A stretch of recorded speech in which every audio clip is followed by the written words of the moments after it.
Happening right now at this hour, the search continues. Rescue teams on this debris pile in Davenport, Iowa are wearing face masks as they sort through the rubble of the collapsed apartment building that came down on Sunday.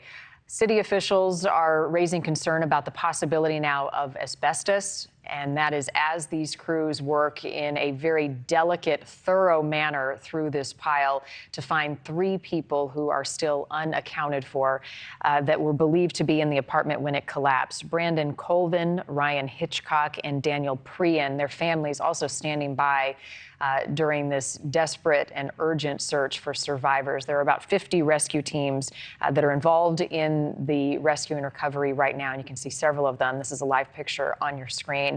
I want to bring in Dr. Chris Pernell now. She's a public health physician at Regent at Large for the American College of Preventive Medicine. There are so many risks to these rescue teams right now, from just the sharpness of the debris as it's being removed, the crumbling of other debris, and then you've got asbestos concerns. They're wearing masks.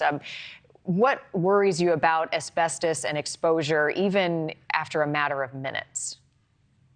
Hi, Marni. First and foremost, my heart and prayers go out to the workers who are working the site of this building collapse, and to the family members of those who are still waiting to hear news about those unaccounted loved ones.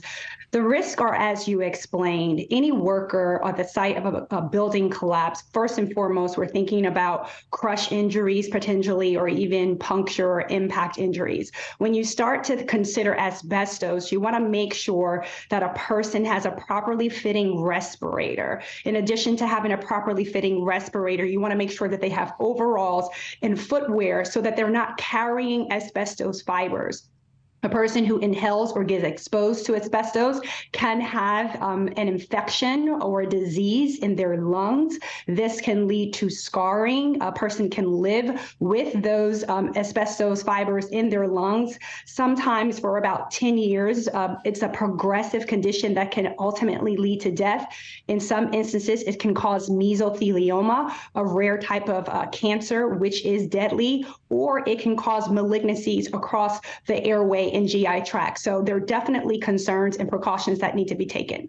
And breaks that need to be had, right? Because there's a lot of adrenaline, there's a lot of danger as they continue to sift through. This image on your screen right now is live, and you can see the rescue teams actively throwing debris off of that pile. Talk about the rest in a situation like this and protecting them from asbestos and some of the other things they may be exposed to.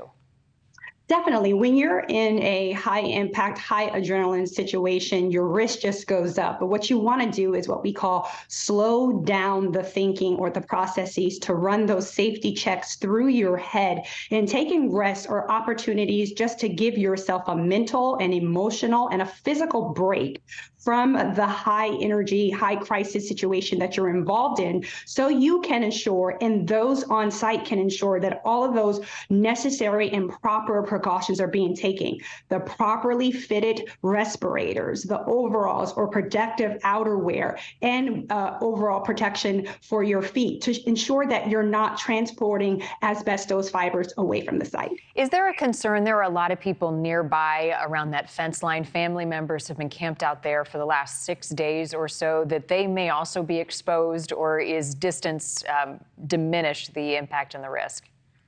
Well, it's not just asbestos. Asbestos is a very concerning and alarming issue for us to be aware of, but you could have various particulate matter that will be in the air, in the environment, because of this building that has collapsed. This is a building that's over 100 years old, so there are building materials that may have been used that are not currently allowed because of safety reasons and other hazards. So if you're a person that has asthma, if you're a person that has any other lung or respiratory condition, that risk may be higher for you, depending on what's in the environment that day, what the air is like. There may be a heightened risk. So even family members should take some precaution. There may be some dissipation of particles depending on their size and how likely they're able to travel through the air, but there is some diminished risk. What about to the pets, to the canines that are searching this debris pile?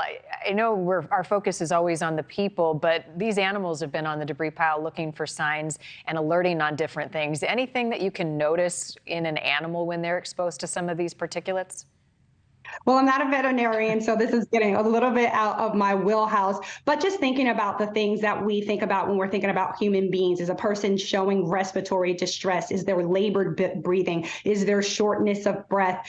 Is there any sense of haggardness? When a person is having difficulty breathing, you may see abdominal breathing. So on an animal, you may see more of their whole body being involved in trying to execute that respiratory process. So safety is of concern for all living organisms on site. Yeah, I threw you a little bit of a curveball there. As always, you're ready for it, a professional. Dr. Chris Pernell, as always, thank you for your insight. This is a tough one today. My thoughts with those families and also with the rescuers who are actively searching for survivors. Appreciate your time. Thank you.